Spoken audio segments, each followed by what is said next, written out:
बाबा आपको जो चाहे और आप जैसा बनाने चाहे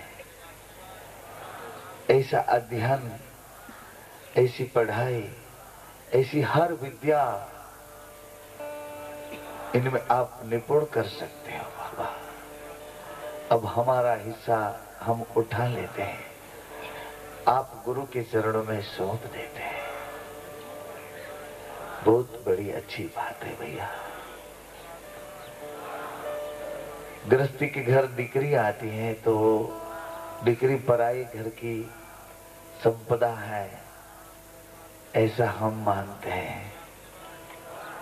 अब तो ऐसा मानना चाहिए कि दीकरा पराई घर की संपदा है। दीकरी नहीं, दीकरा पराई घर की संपदा है। क्योंकि दीकरी माता पिता की जो भाल देख करती है, ऐसा दीकरा भी नहीं कर सकता। यहाँ की बात नहीं है जो दरिया के सामने जो दूसरा देश है थी, यहाँ की बात नहीं, प्रदेश की बात है। वहाँ दीकरी माता पिता की जितनी ख्याल भाल करती है, इतना दीकरा भी यहाँ देखभाल नहीं कर पाता माता के पिता के। ये सब समाज की करुणा है। इनकी बात बहुत क्या किया करें, जो हम देख रहे हैं और कुछ नहीं कर पाते, देखते पर भी कुछ नहीं कर पाते। एक ऐसी मजबूरी है, इनकी बात क्या किया करें बार बार। बाबा बालीनाथ जी को ऐसा लगा कि शायद रामदेव कोई अवतार है कि कोई करामत जानते हैं।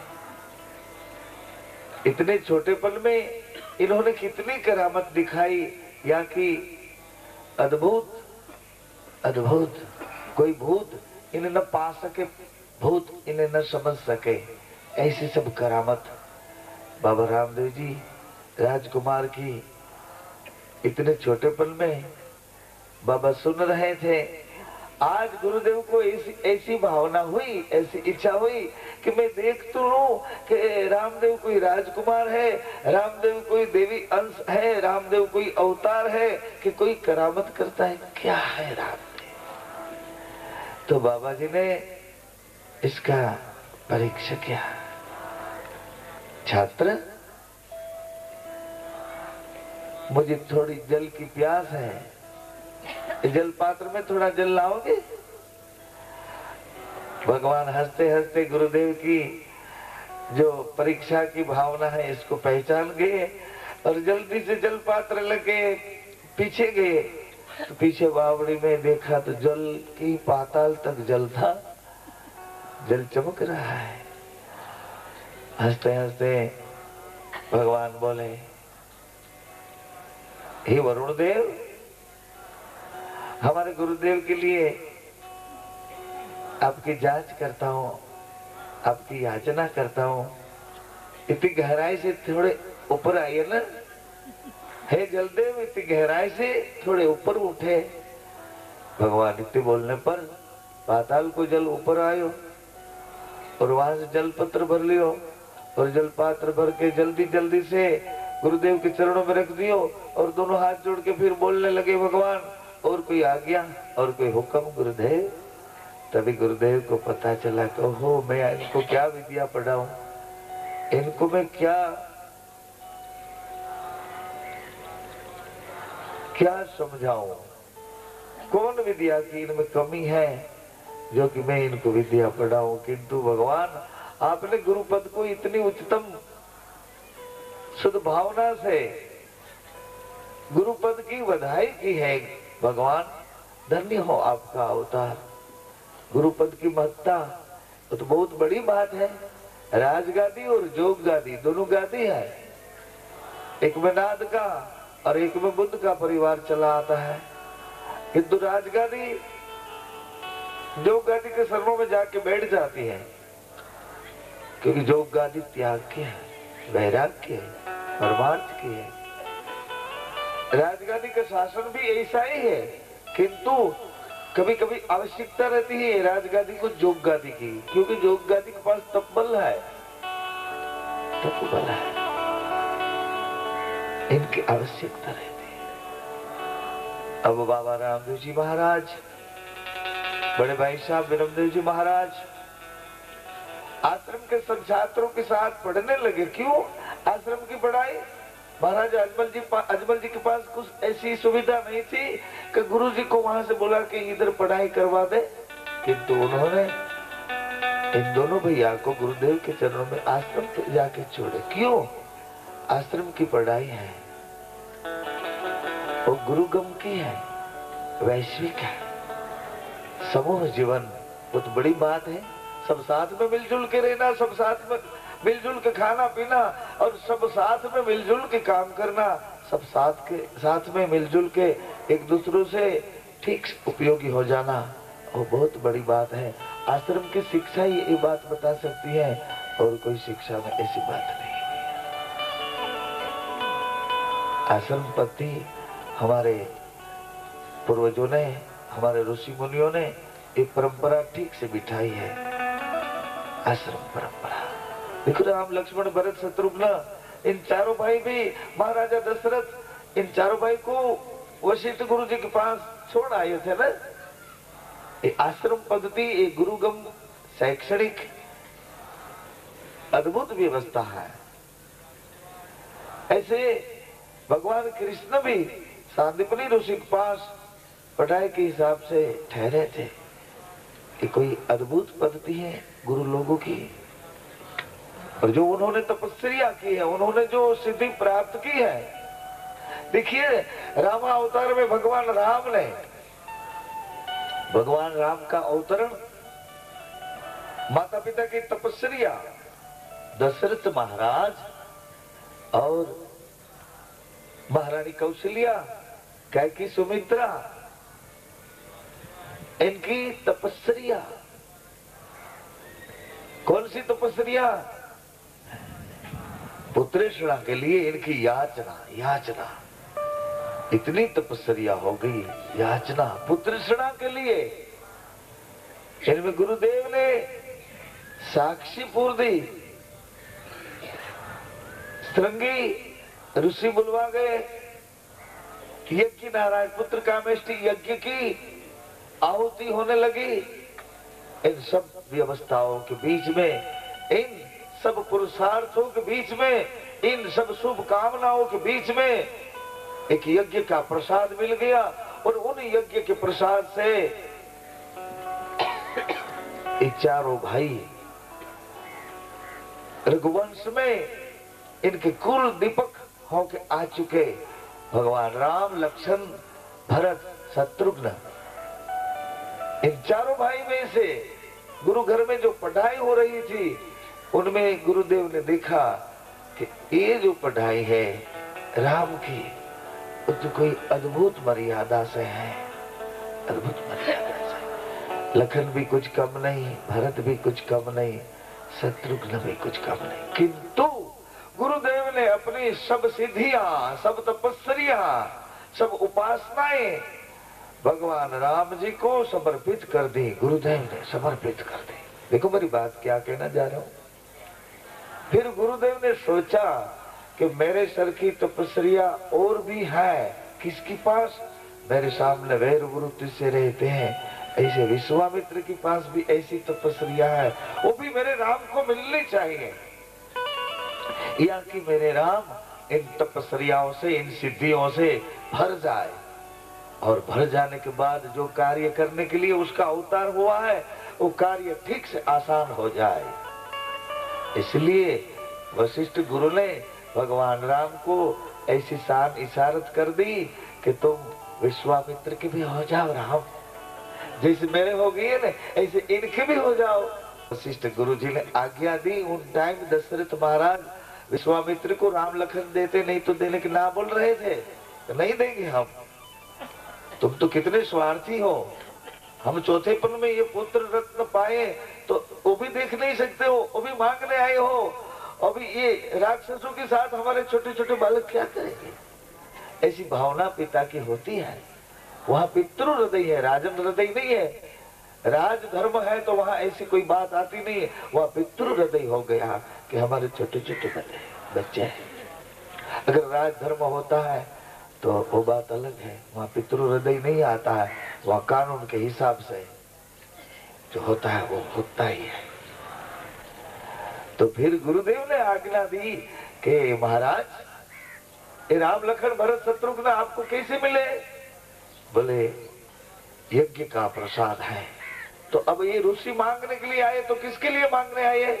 तो बोले यज्ञ की रक्षा के लिए। तो देना चाहिए ना, देना चाहिए। यज्ञ का प्रसाद है और यज्ञ की रक्षा के लिए मांग रहे हैं तो देना चाहिए। गुरुदेव की आज्ञा हो गई। वशिष्ठ दशरथ जी महाराज ने इन दो भाई आप विश्वामित्र जी को सौंप दिए। मैं ये बात कहना चाहता हूं भैया कि विश्वामित्र ये कह रहे थे दशरथ जी को कि महाराज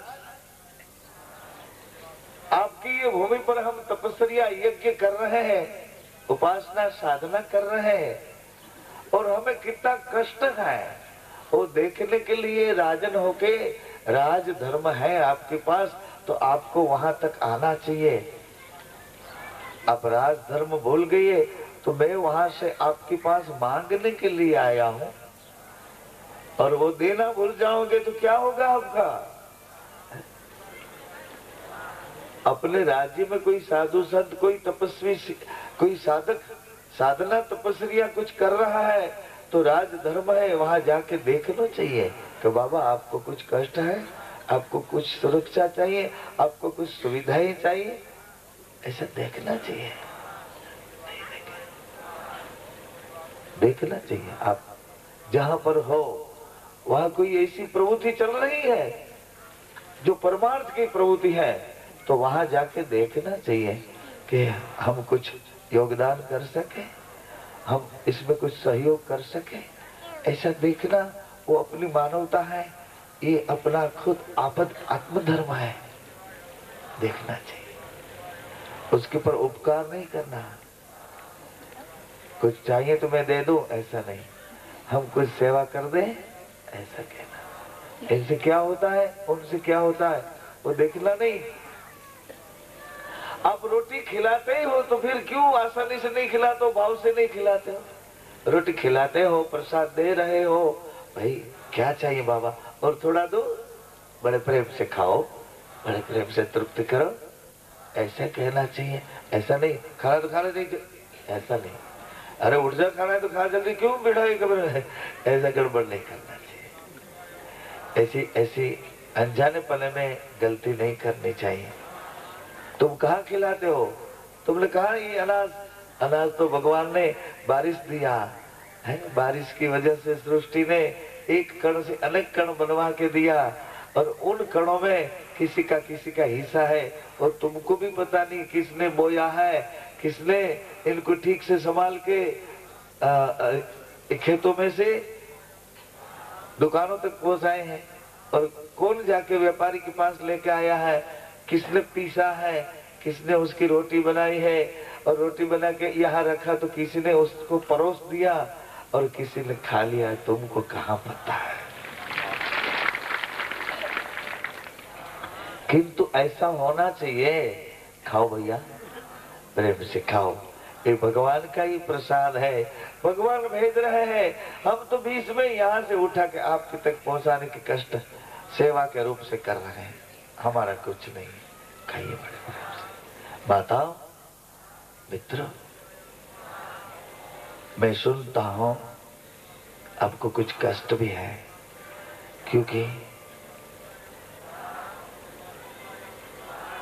ये जो बाबा रामदेव जी की गाथा है, एक कथा नहीं है, इनकी गाथा कर रहे हैं। इनमें कहाँ कहाँ प्रायश्चित करने का मौका मिल जाए ऐसी इनकी सब गाथा गा रहे हैं, गुणानुवाद कर रहे हैं और कई कथा करेंगे, कथा और कई करी होंगी, किंतु ये तो गाथा है कि किसी किसी को प्रायश्चित करने का भगवान रामदेव जी महाराज ने मौका दिया है। देखो किसको मौका दिया, इधर जी भगत को मौका दे दिया, इनको मौका दे दिया, क्या ये बंजारे व्यापारी मिश्री वाले को, इनको मौका दे दिया, कारीगरों को मौका दिया, व्यापारी को मौका दिया, और आगे भी मौका दे रहे हैं भगवान प्रायश्चित करने का। भैरू को भी भगवान मौका देगा कि तुम प्रायश्चित कर ले। भैरू भैरू ये राक्षसी वृत्ति को छोड़ दे, मानवता से नाता जोड़ दे, भैरू प्रायश्चित कर ले। भैरू,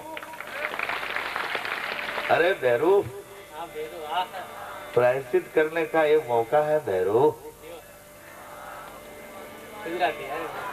भैरू અમારે કાઠિયાવાડમાં કહે છે કા ભેરું, કારણ કે મારો ભેરું બંધ છે।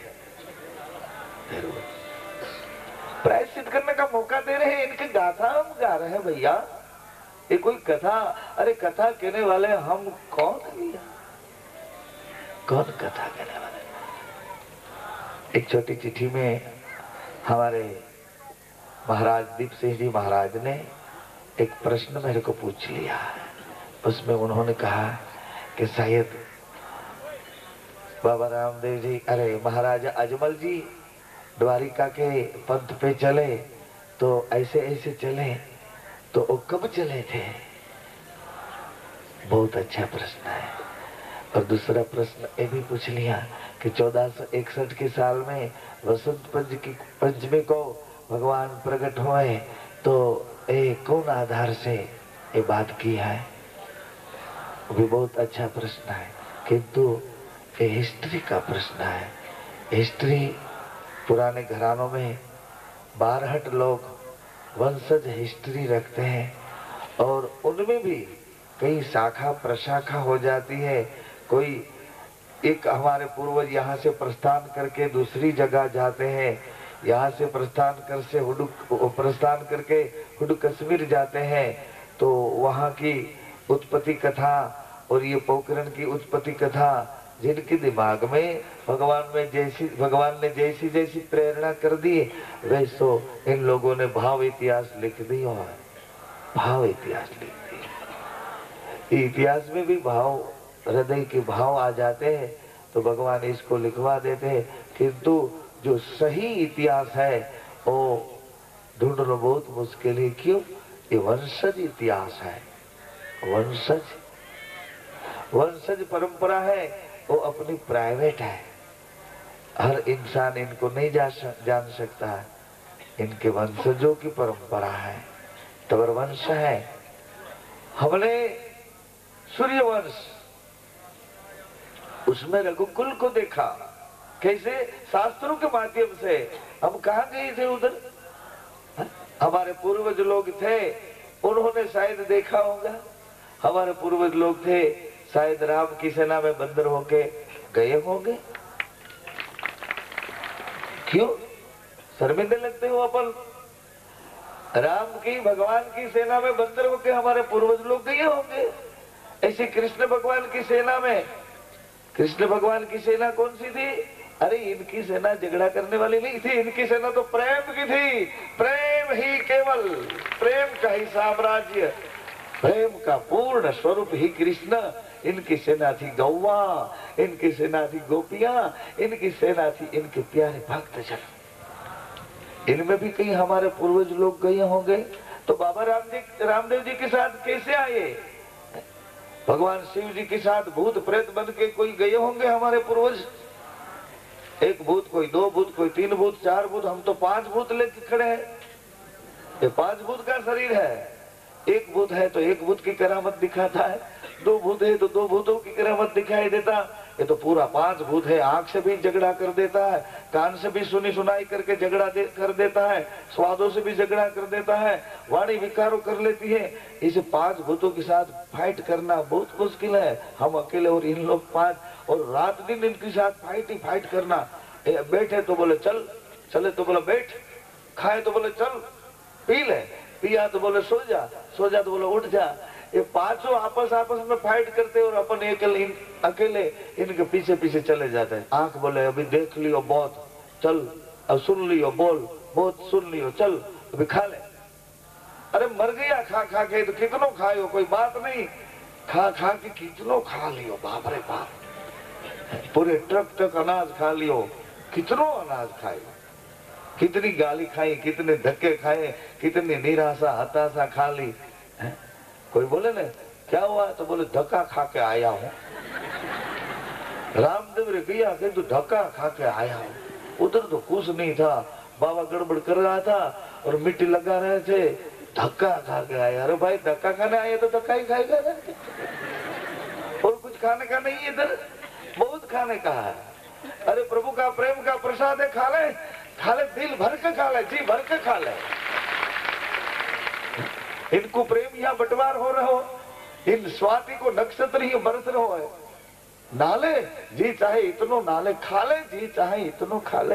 तू तो धक्का खाने के लिए आए तो धक्का ही खा। किसी की निंदा टिप्पणी नहीं करनी चाहिए। अगर जाके कोई होटलों में नाश्ता करे तो करने देना चाहिए, उसमें क्या है, कर दे। चाय पिए तो पिए, होटल में नाश्ता कर सकते भैया, नाराज नहीं होना हमारा से, कर सकते हो भैया, नाश्ता कर सकते हो, कुछ चाय पानी पीना आप पी सकते हो। मैं आज आपको प्रार्थना करता हूँ, निवेदित करता हूँ, अगर किसी के शरीर में थोड़ा और बहुत कष्ट बढ़ गया तो दवाई को छोड़ दे, मिट्टी लगा दे। आज हमारे पास बिल्ली पत्र का पूरा रस आ गया, बिल्ली पत्र का रस आ गया, बहुत ठंडा है, बहुत ठंडा है।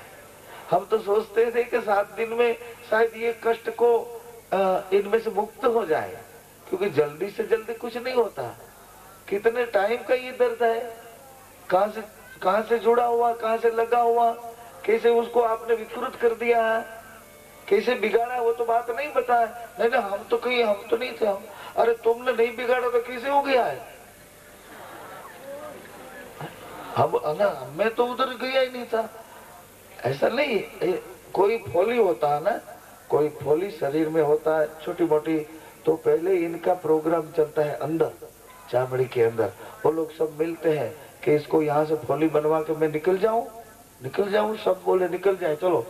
तो फिर 15-20 दिन तक वो लोग अंदर फाइट करते हैं, और साथ में मिलके वो सब जंतु एक जगह पे केंद्रित होते हैं। वहां अपना नखून लग जाता है, नखून लग जाता है, फिर वहां फोली उठती है, फिर उनको पाक लगता है, धीरे से वो पीला होता है, फिर वहां से सब रस्सी होके इनके जंतु निकलने लगते हैं। 15 दिन पहले का प्रोग्राम होता है। और आप बोले हम बता रहे, ऐसे जल्दी से मिटना भी ठीक नहीं है ना, जल्दी से मिटाना नहीं है, मिट जाएगा। पहले तो मैं अपना अंदर का दाग निकाल रहा हूँ, फिर बाहर के दाग को देखे। मैं खुद अपनी खुद की अंदर की जो लगी हुई काली माँ है, अंदर की जो लगी हुई काली माँ है, अंदर के लगे हुए कुछ दाग हैं, जो दाग हमें दर्द कर रहे हैं, और दाग को मैं पहले निकालूं, बाद में दिमाग में आ जाए तो ये दाग तो आसानी से निकल जाएंगे भैया।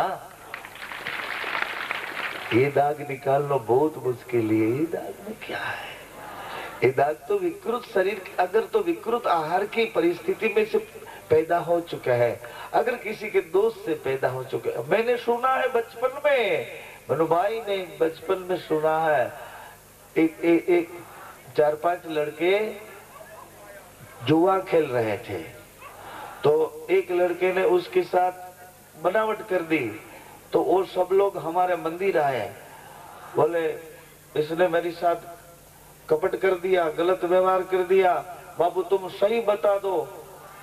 फिर उसने क्या किया कि मैं अगर जो कपट कर दिया, झूठा व्यवहार कर दिया, तो रामा पीर हमको कोट काटे।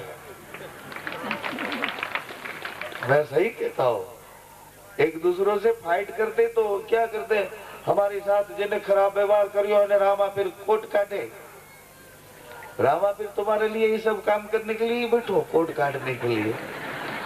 अरे तुम अपने आप को देखो, राम किसी को मारे नहीं, ऐसो नहीं मेरो राम, अपने आप मर जाते हैं जो करते बुरा। इसलिए 2-3 माताओं को बहुत बड़ी फरियाद है, इनके शरीर में थोड़ा सूजन आ गया है। माँ मैं आपसे प्रार्थना करता हूँ, रामा सरोवर की जो मिट्टी है ना, वो स्वर्ग की मिट्टी है, यहाँ की नहीं है, वो स्वर्ग की मिट्टी है। भगवान के चरणों में साथ साथ आई हुई मिट्टी है। यहाँ से कोई छिप गई हो ऐसी मिट्टी तू ढूंढ ले माँ, और इसको लगा ले, ऐसे भाव से लगा ले। कहे रामदेव जी बाबा ये मेरा कष्ट है, ये मेरा कष्ट है, मैं भीतर से रो रो के कहती हूँ जिंदगी में कहीं आपकी और भूल न हो जाए, कुछ गलती न हो जाए, मेरे कष्ट मिटा दो बाबा। वो तो ऐसा है बाबा, मैं कहूँ रामदेव बाबा कैसे, मैं कैसे कह सकता हूँ कैसे। कल मैं कह रहा था हमारे 2-3 भाइयों से कि अगर अपन के माँ को, माँ गेवला गेहूं दिया, चोखा ला इसके साथ चोखा दिया, बाजरी ला इसके साथ बाजरी दिया, मूंग ला इसके साथ मूंग दे दिया, चने ला इसके साथ चने दे दिया, सब मिला कर दिया, सब साथ मिला दिया, फिर बोलने लगे माँ इसको अलग कर दे।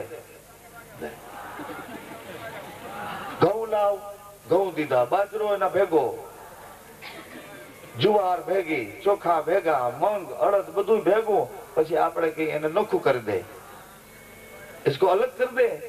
माँ बोले कर देती हूँ बेटा, अभी कर देती। ऐसे रामदेव जी बाबा,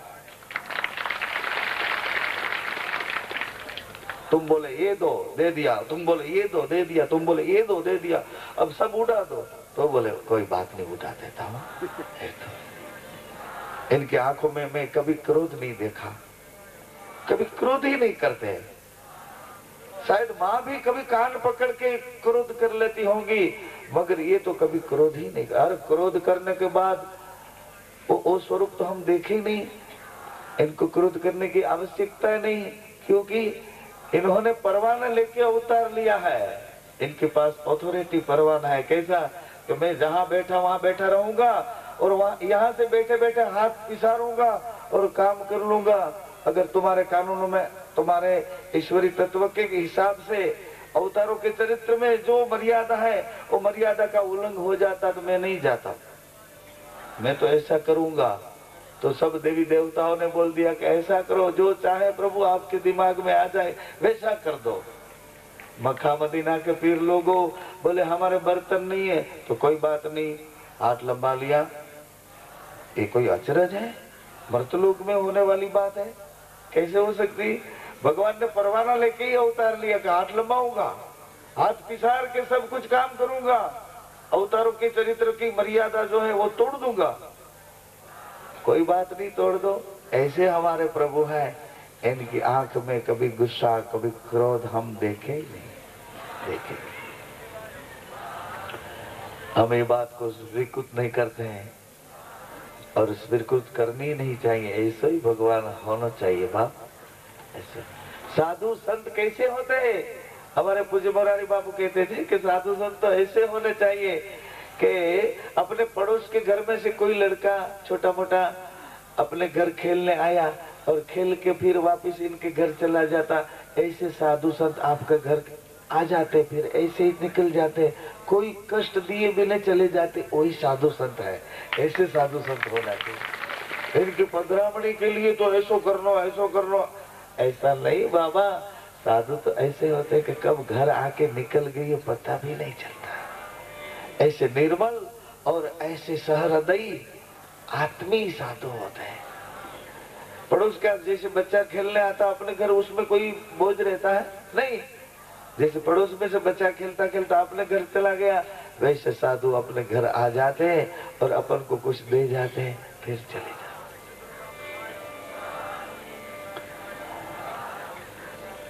तो मैं एक कहने जा रहा था, भगवान राम जी वशिष्ठ गुरु की जो तपस्या साधना सिद्धियां थी, इसके साथ विश्वामित्र गुरु की साधना तपस्या सिद्धि, इन दोनों महापुरुष की साधना तपस्या सिद्धि का बोझ भगवान राम जी ने उठाया। तो विश्वामित्र के हृदय में क्या हुआ? सुने सुने सुने। जैसे वशिष्ठ को हुआ, वशिष्ठ गुरु जी को कि राम जी को ये दे दो, हमारी जो कुछ की हुई समग्र तपस्या साधना उपासना सिद्धियां दे दो। ऐसा विश्वामित्र को भी हुआ कि मैं भी, मेरा राम है ना, सबको ऐसा होना चाहिए भैया। इस संसार में आप आए तो सबको ऐसा होना चाहिए कि हम सबके हैं, हम सबके, हम सबके। ऐसे ऐसे लोग होते हैं बाबा। आप ऐसा न सोचो ऐसा होना कठिन है, ऐसे लोग होते हैं।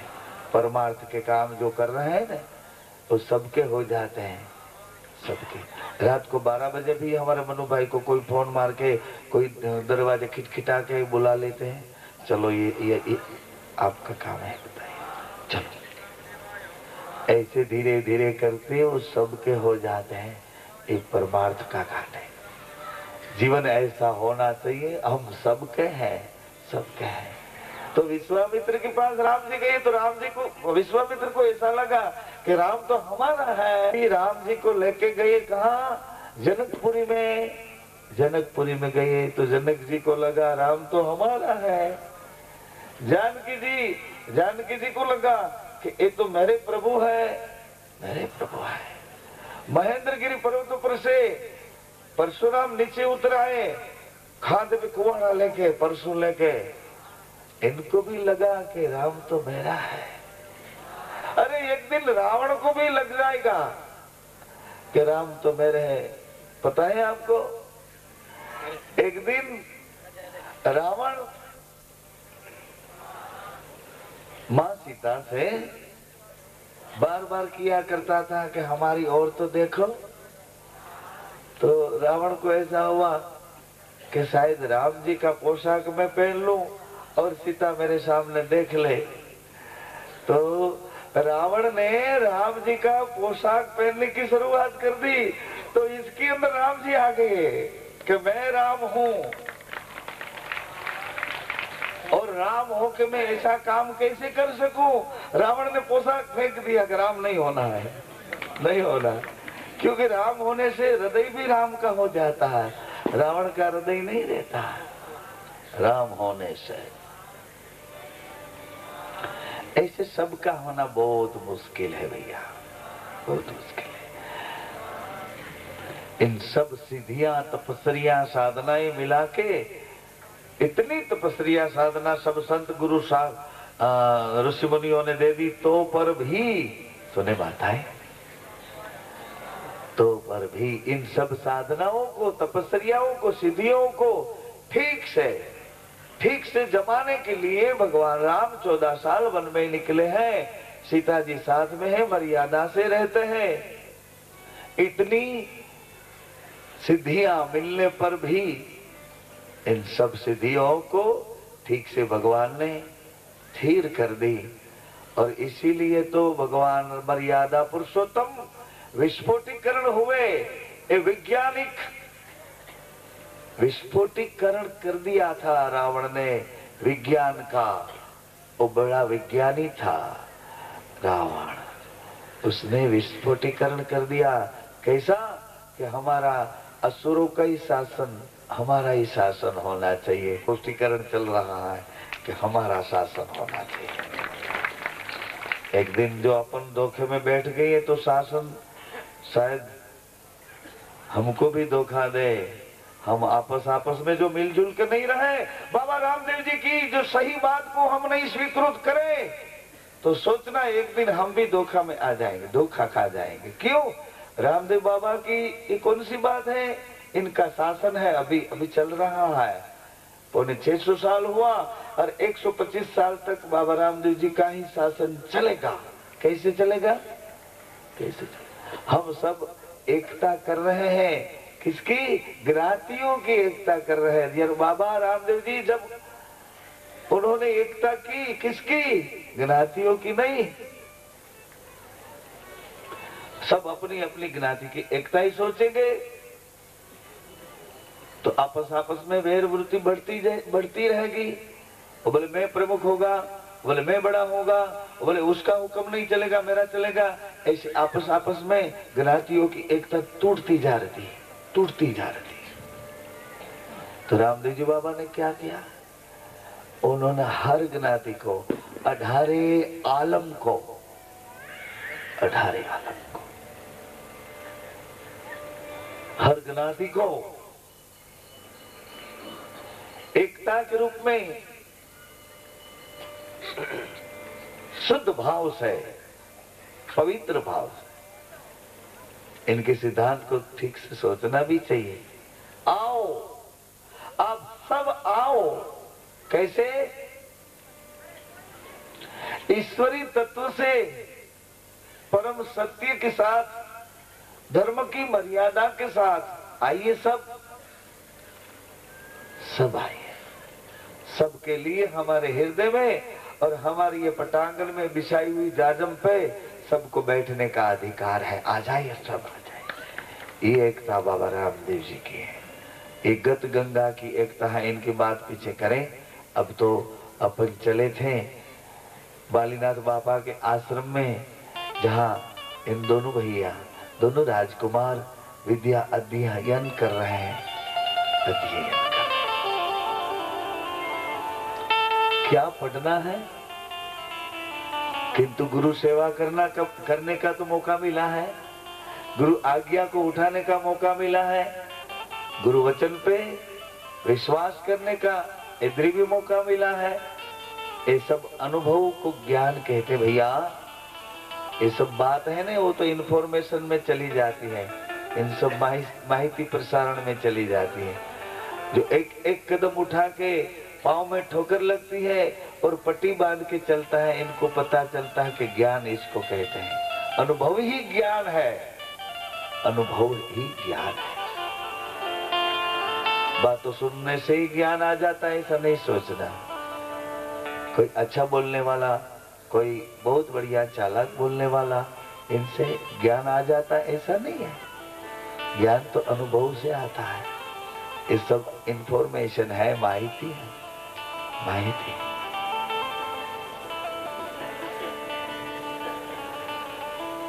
बालीनाथ बाबा के पास विद्या का अध्ययन करके भगवान राजकुमार के छात्र के वेश में गुरु की आज्ञा, गुरु की सेवा, गुरु की निष्ठा, गुरु की जो वैश्विक व्यापकता, इन सब विचारों को ठीक से अनुमोदित किया करते थे भगवान। और गुरु की निगाह भी इतनी लगी थी, बोले धन्य हूं मैं, धन्य हूं मैं। बाबा आपने गुरुता देके मेरा जीवन धन्य बना दिया है, ऐसा गुरु भीतर में सोच रहे हैं। क्यों? रामदेव बाबा की करामत ऐसी थी, रामदेव बाबा का चरित्र, इनका चारित्र, इन जीवन लीला का दर्शन कोई अद्भुत ही था। धनुर्विद्या रामा अवतार की जो पड़ी हुई थी उसके पास ही थी। जहां जहां जिसकी आवश्यकता आती है उन सब विद्या इनके पास ही थी। मगर मौका मिलने पर, समय मिलने पर, अवसर मिलने पर इन विद्या का ठीक से और योग्यता से इस्तेमाल किया जाए, ढूंढ रहे थे। ऐसी बात बताई कि रामदेव जी महाराज राजकुमार के वेश में बड़े भाई के साथ गुरुदेव के आश्रम में पूर्ण विद्या का अध्ययन कर लेते हैं। तो भगवान की उम्र 16 साल की हो गई और 16वें साल में प्रवेश करते हैं। तो 16वां जन्मदिन मनाने के लिए मां बहुत खुशी से महाराज अजमल जी महाराज को कहती हैं कि विद्या का अध्ययन पूरा हो गया, तो आप दोनों राजकुमार को ले आओ ना। कई दिनों से इसका मुंह नहीं देखा है, कई दिनों से इनके साथ बात नहीं की है, कई दिनों से इनकी खेल कूद, इनकी निराली मस्ती नहीं देखी है, कई दिनों से मातृवात्सल्य इतनी अधीरापन करती है, कई दिनों से आप जाए। 16वें वर्ष का जन्मदिन मनाया जाए और उन टाइम दोनों राजकुमार को विद्या अध्ययन पूर्ण करके छुट्टी मिले तो आप ले आए। महाराजा अजमल जी आप गए, बालीनाथ गुरुदेव के पास जाके नम्रता से गुरुदेव की वंदना करके बैठ गए और बाबा जी से कहने लगे कि अगर जो दोनों राजकुमार की विद्या का अध्ययन की अवधि पूरी हो गई है तो 16वें वर्ष का जन्मदिन मनाए। गुरुदेव अगर आपकी आज्ञा है तो आप पधारें, आप अनुमति दें। तो बालीनाथ बाबा बहुत खुश हो गए। क्यों? वो त्रिकालग्न बताए हैं। त्रिकालग्न गुरुवर ज्ञानी अमानी उपासी, गुरुवर ज्ञानी अमानी उपासी, गुरुवर ज्ञानी अमानी उपासी, गुरुवर ज्ञानी अमानी उपासी, हो गुरुवर ज्ञानी,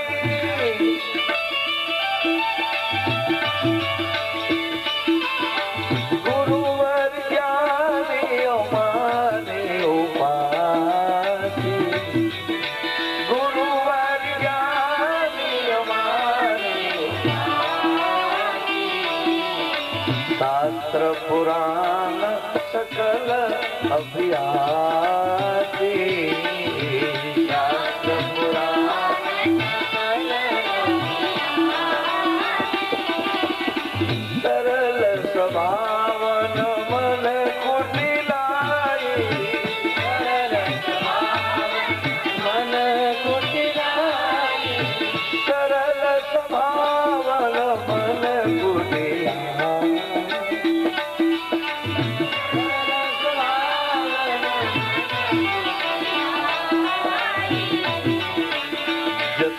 लाभ संतोष सदाई,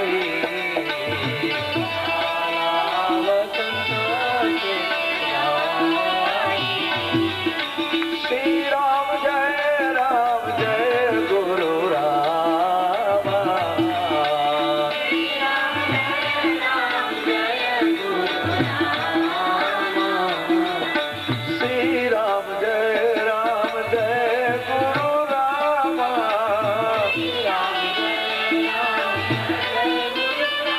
ओ श्री राम जय गुरु रामा,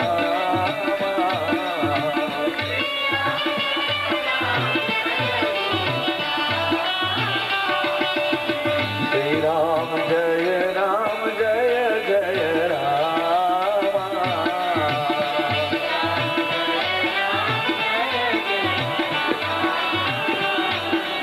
एक तू ही आधार राम दे कर दो बेड़ा पार, एक तू ही आधार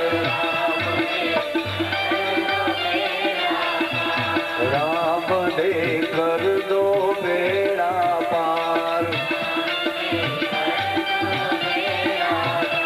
मेरी नाव पड़ी मझधार राम दे कर दो बेड़ा पार, मेरी नाव पड़ी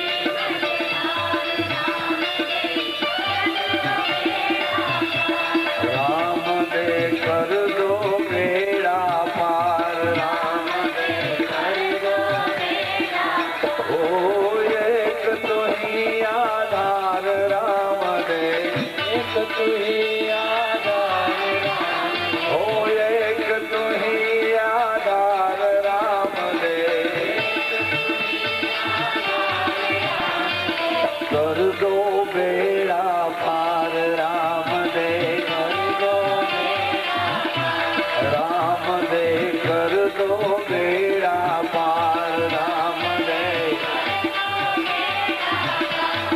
साईं राम गुरु राम, साईं राम देवी राम, ओ साईं राम गुरु राम, साईं राम देवी राम, कर दो बेड़ा पार राम दे, कर दो बेड़ा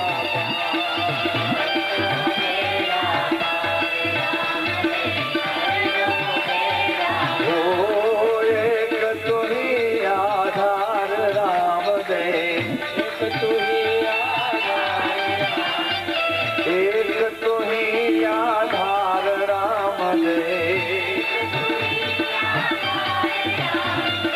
नाव पड़ी मझधार राम दे,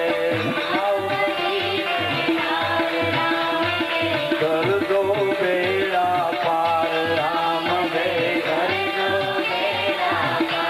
राम दे कर दो बेड़ा पार राम दे।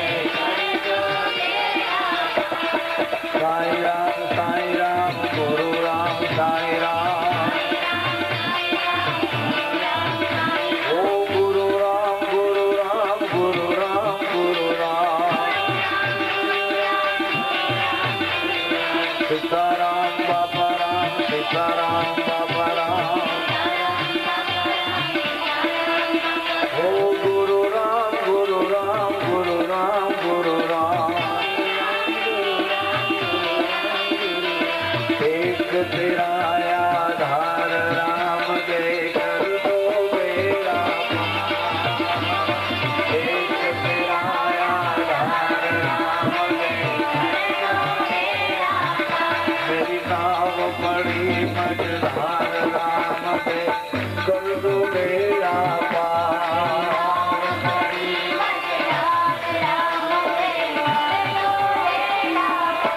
राम दे कर दो बेड़ा पार राम दे, ओ नाव पड़ी मझधार राम दे, नाव पड़ी मझधार राम दे,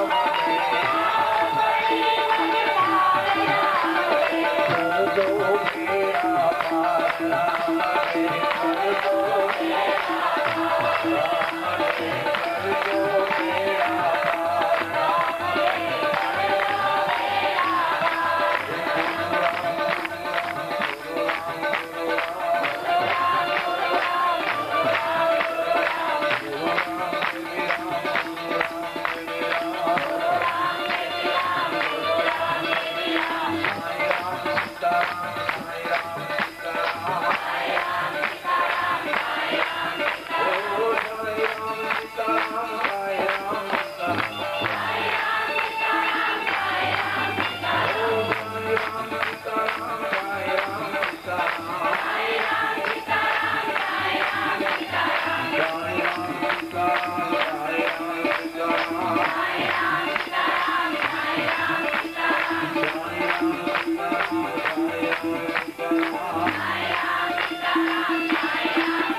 बाबा बालीनाथ जी बहुत प्रसन्नता से महाराज अजमल जी को इनकी प्रस्तावना को स्वीकृत करते हैं और भीतरी प्रसन्नता से दोनों राजकुमार को भरपूर संपूर्ण करके इनके पिताजी को सौंप देते हैं। लो आपकी अनामत। अरे बाबा, हमारा कुछ नहीं है, आपका ही है, आपकी ही करुणा कृपा प्रसाद है, हमारा कुछ नहीं बाबा। एक साइड देखे तो पितृ हृदय और एक तरफ देखे तो गुरु हृदय। दोनों के बीच में ये दोनों भैया एक दूसरे से प्रेम की आदान प्रदान करते हैं। धन्य हो गुरुदेव, धन्य हो पिताजी। किसके त्याग की, किसकी न्योछावरी की मैं बयान करूं। आपस आपस में लुटा रहे थे, लुटा रहे। आप ले जाए, और बोले आप ले जाए। बाबा, कल रामदेव राजकुमार का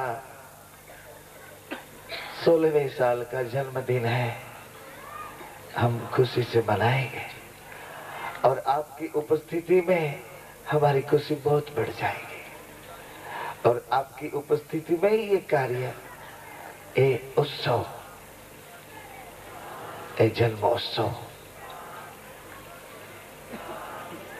हम सोचते हैं कि नियुक्त हो जाए। बाबा बालीनाथ बहुत ही प्रसन्नता देते हैं और अनुमति देते हैं।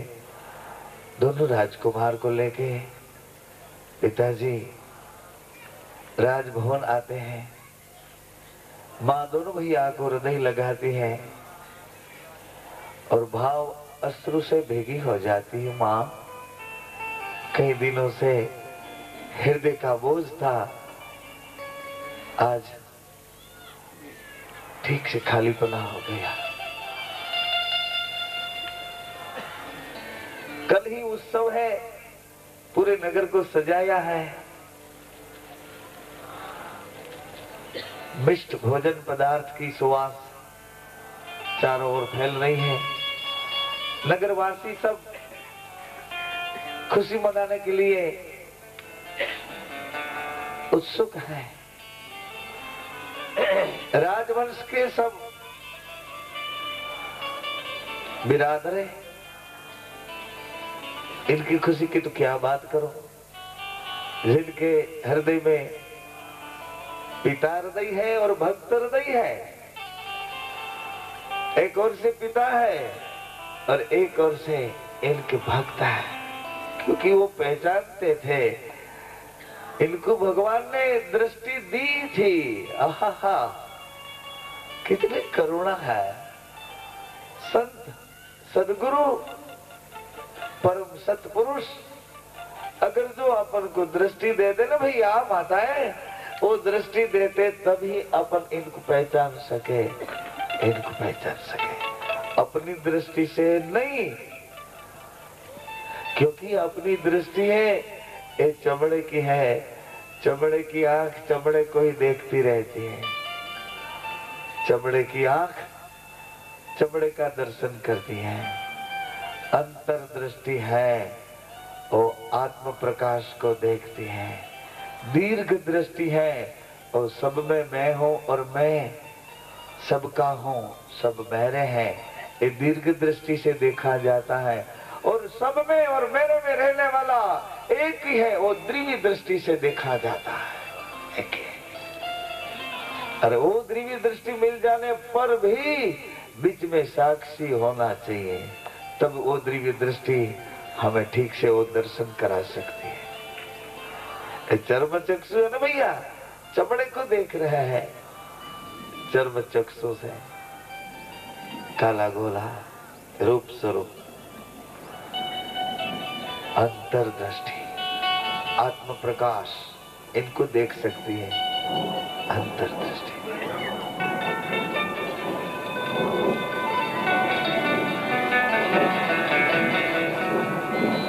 मेरी अंतर ज्योत जगावो, आओ बाबा जी आओ, मेरी अंतर ज्योत जगाओ।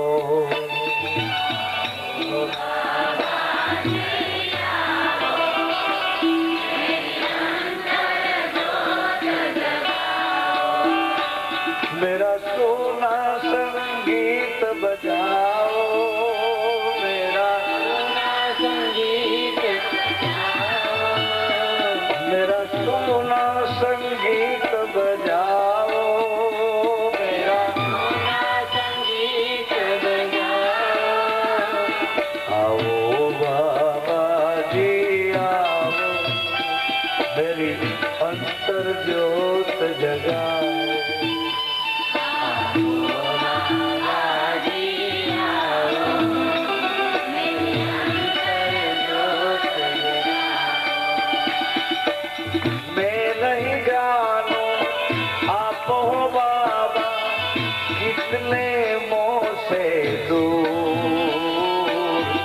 कितने मोह से मैं नहीं जानू आप हो बाबा, कितने मोह से, कितने मोह से मैं नहीं जानू आप हो बाबा, कितने मोह से दूर, कितने मोह से मैं नहीं जानू आप हो बाबा, कितने मोह से कितने मोह से बार बार चिल्लाता फिरता मोहन में मजबूर, मोहन में मजबूर, बार बार चिल्लाता फिरता मोहन में मजबूर, मोहन में मजबूर, मोहन में मजबूर, मोहन में मजबूर, मोहन में मजबूर, मोहन में मजबूर। विकलांगी नूर दिखाओ, मेरी अंतर ज्योत जगाओ, नूर दिखाओ, मेरी अंतर ज्योत जगाओ। विकलांगी नूर दिखाओ, मेरी आत्मा आत्म ज्योत जगाओ।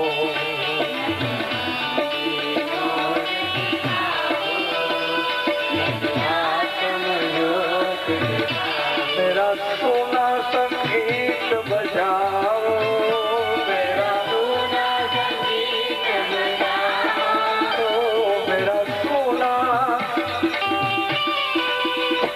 मेरा सोना संगीत बजाओ।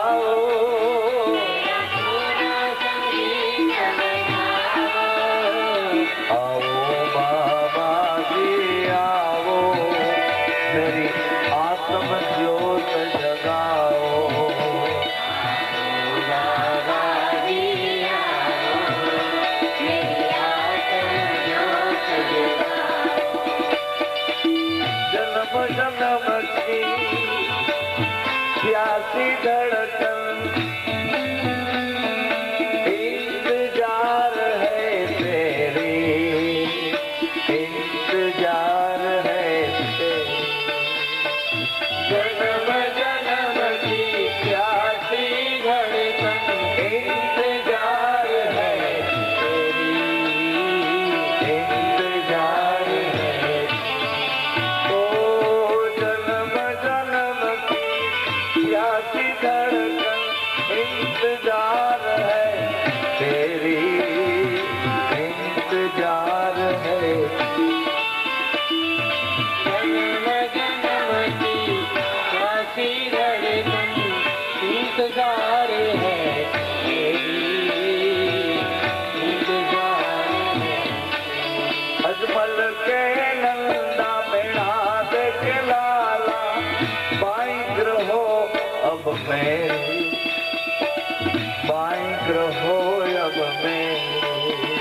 अजमल के नंदा मेरा देख लाला, बाई ग्रहो अब मेरी, बाई ग्रहो अब मेरी। कृपा कर अपनाओ, मेरी आत्म ज्योत जगाओ। कृपा कर अपनाओ, मेरी आत्म ज्योत जगाओ।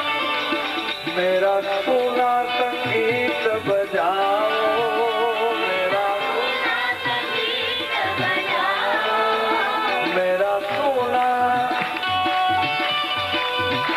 मेरा सोना संगीत बजाओ, मेरा सोना संगीत बजाओ। आओ बाबा जी आओ, मेरी आत्म ज्योत जगाओ।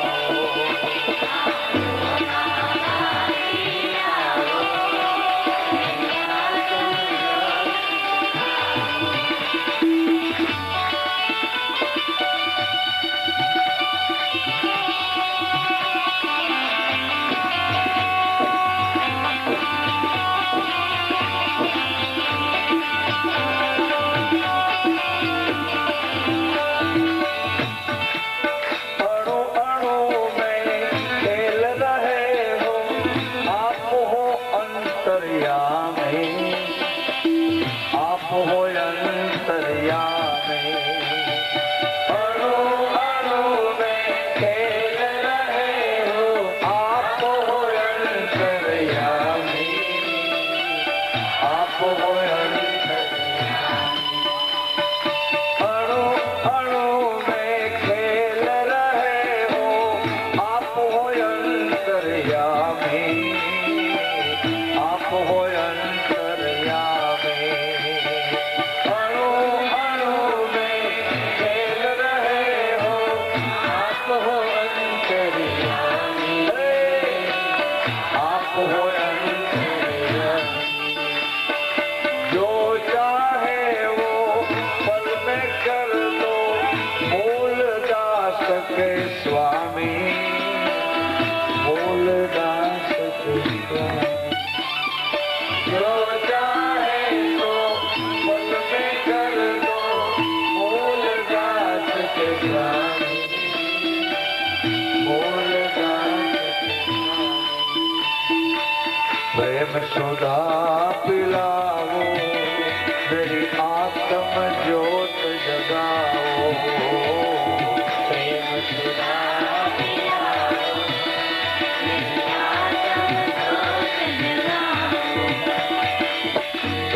सुधा पिलाओ, मेरी आत्म ज्योत जगाओ।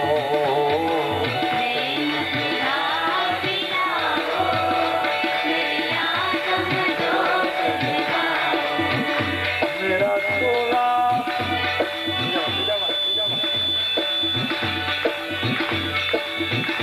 मेरा सोला संगीत बजाओ,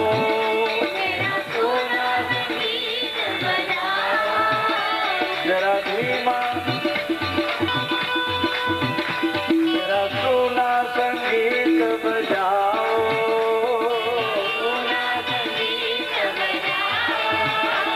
आओ बाबा जी आओ, मेरी आत्म ज्योत जगाओ।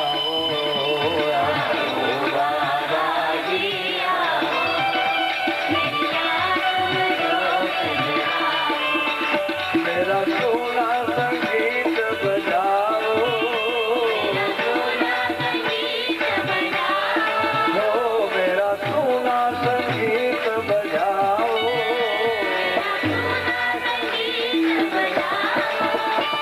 आओ बाबा जी आओ, मेरी आत्म ज्योत जगाओ।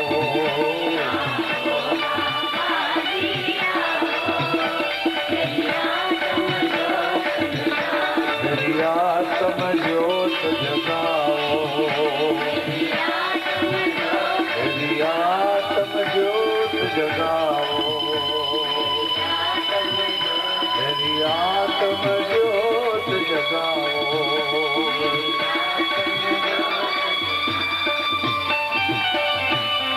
धन्यवाद। महाराजा अजमल जी के राजभवन में, राज्य दरबार कचहरी में आज प्रसन्नता ही प्रसन्नता भरी है। पूरे राज्य में प्रसन्नता भरी है। दूर दूर से आए हुए इन प्रसन्नता में अधिक अधिक प्रसन्न होके प्रसन्नता बढ़ा रहे हैं। कई गुरु लोग हैं, कई संत लोग आए हैं, कई जिज्ञासु मुमुक्ष ऐसे बाबा रामदेव जी के प्यासे प्यासे, जिन्होंने बाबा जी ने दृष्टि दी थी, जिन्होंने बाबा जी ने अपनाए थे, खुद ने अपनाए थे, ये अपने हैं। आपने जिनको जिनको दृष्टि दी थी वो सब आपको पहचान रहे थे, वो सब आए। क्योंकि कई दिनों से राजकुमार की अवस्था लेके आप अध्ययन में पधारे थे, पढ़ाई में पधारे थे, गुरुकुल में गुरु आश्रम में पधारे थे। कई दिनों से एक चर्म चक्षु ने आपका दर्शन नहीं किया था। यहाँ की सब लोग आके तृप्त करने के लिए दर्शन कर रहे हैं, दर्श रहे हैं। सब प्यासे, कई जन्मों के इन दर्श से प्यास बुझा रहे थे।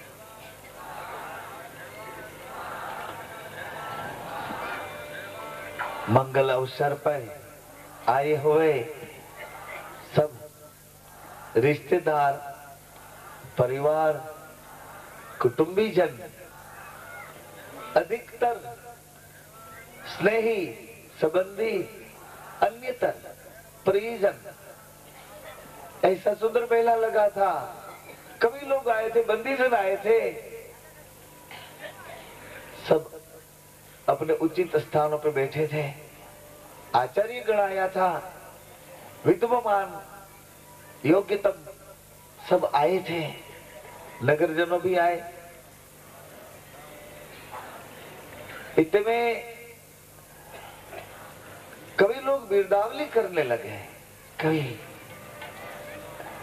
कोई तोर वंश को बिरदाने लगे, कोई अजमल जी को यशस्वी मानने लगे, कोई बाबा रामदेव जी को बिरदाने लगे।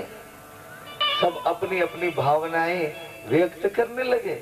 हाँ, सब कहने लगे कि धन्य हो महाराज अजमल जी, आप धन्य हो, आप यशस्वी हो, पुण्य प्रतापी हो, आप जैसो इन पृथ्वी पे अब कौन है। खुद आपके आंगन 14 लोकरो नाथ।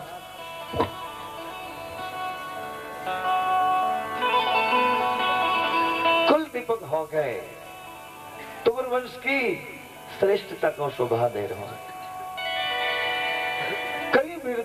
हो रही है भैया, माताएं सब प्रसन्न है, सब प्रसन्न है। राजमाताएं और रिश्ते नाते से जोड़े हुए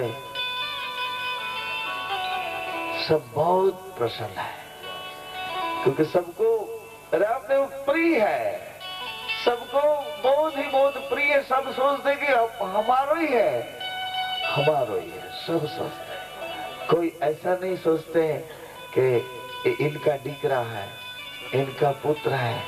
सब ऐसे ही सोचते हैं कि हमारो प्राण आधार है, हमारो ही है। इतना प्रेम भगवान की निगाह में से, इनकी दृष्टि में से, इनके भीतर में से, इनको भीतरी प्रेम इतना प्रभु छोड़ रहे थे कि उन प्रेम में लोग डूबे जाते थे, सब डूब रहे थे कि कैसे सहन करे इन मुक्त, इन पवित्र, इन शुद्ध, इन प्रेम को कैसे सहन करे। प्रेम ही प्रेम, इनकी दृष्टि में से प्रेम ही प्रेम।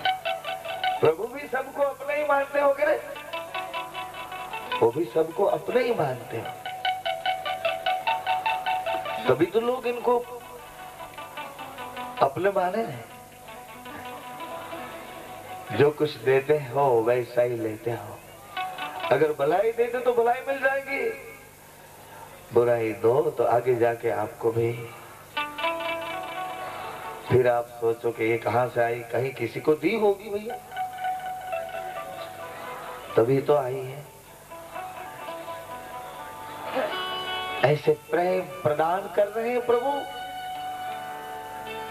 सुंदर सिंहासन पर सुशोभित दुन राजकुमार बैठे हैं, महाराज बैठे हैं, सब तुवरवंशी हैं, इनके आदरणीय बैठे हैं। इतने एक कवि आ गया और कवि ने बिरदावली के बीच में एक बात ऐसी छेड़ दी, धन नर तुरान धन तुझ कुवरा, नाम लेता दैतना से, मोह उजड़ करे देत भैरवो, एनियामवा कोई न जागे। धन नर तुमरा, अरे तुवर वंश में श्रेष्ठ पुण्य प्रतापी महाराज, आप धन्य हो, धन्य हो, धन्य हो, धन्य। अरे आपके राजकुमार रामा राजकुमार, आप भी धन्य हो, धन्य हो, धन्य हो। बिरदावली कहते कहते कवि ने बीच में बात कर दी हो कि आप सब धन्य हो, किंतु भेर वृत्ति वालों, भैरु तांत्रिक समाज चारों ओर से पूरे राज को घेर चुको है, राज की सीमाएं घेर ली है। इनके लिए कुछ राज शासन प्रबंध नहीं कर सकता, और यहाँ तो खुशी मना रहे हो आप। वहां प्रजा की मां बहन बेटी सब भाग रहे हैं, क्यों? वो भैरू का हुक्म था कि कोई घर में 10 साल का बच्चा बचे ना, उठा लो सबको। तो लोग अपनी सब जायदाद